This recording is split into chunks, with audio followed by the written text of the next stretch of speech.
Today I'm going to be talking about something called the energy balance. This is the underlying principle that governs fat and muscle loss and gain. And what it refers to is the number of calories that you consume throughout the day versus the number of calories that you burn.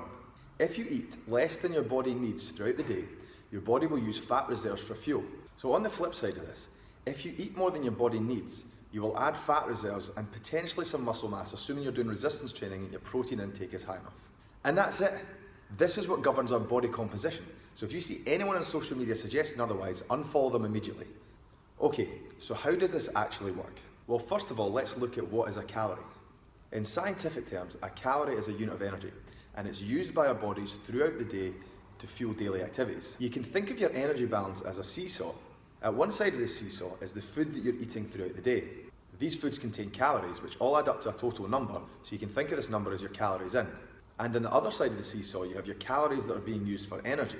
This is your calories out, and it's made up from 4 different factors. You've got your BMR, your NEAT, your EAT, and your TEF. Okay, so your BMR is your basal metabolic rate. Now this is the number of calories that you burn every day at rest. So if you were to wake up one day and not move from your bed, your body will still burn through calories just to maintain bodily and brain function. Your NEAT stands for your non-exercise activity thermogenesis. It's basically a fancy way of saying the number of calories that you burn each day by just moving around that's non-exercise specific. So for example, any walking you do each day, any time you take the stairs, all of these increase your overall NEAT. Now your EAT stands for your exercise activity thermogenesis.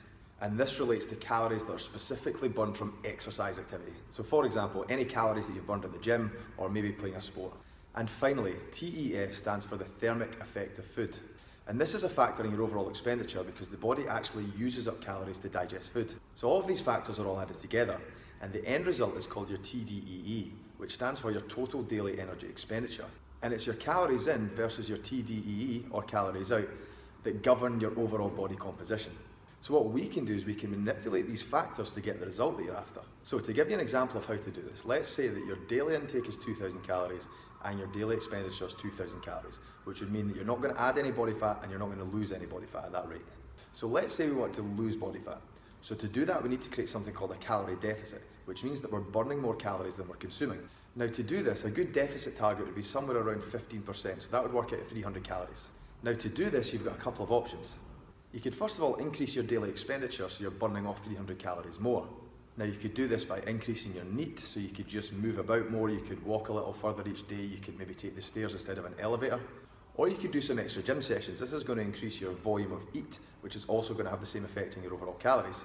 And option 2 would be you decrease the number of calories you're taking in each day by 300. Both options would have the same net effect on your overall energy balance. Now if we want to add muscle mass to our body, we need to be burning less calories than we're consuming. This is known as a calorie surplus. Now if you are to do this, it's very likely you will add some body fat during this process, so we want to try and minimise this as best we can. So if you're thinking the best way to add a lot of muscle mass is to eat like 3,000 calories over your maintenance level, you're going to add a lot of unwanted body fat. And you're not necessarily going to add that much more muscle mass than if you were to only eat 500 calories over your maintenance levels, so beware of this. So let's look at an example of this. If we are looking to achieve a 500 calorie surplus, again we've got a couple of options. You could simply increase your food intake by 500 calories a day, or you could decrease your non-exercise activity throughout the day. So just simply walk less and move around less. But remember, if you are looking to add muscle mass, you're obviously going to have to continue with your resistance training, as this is what's going to lead to your required muscle adaptations. I hope this video has helped clarify how muscle and fat gain and loss actually work, and you can start using this to your advantage.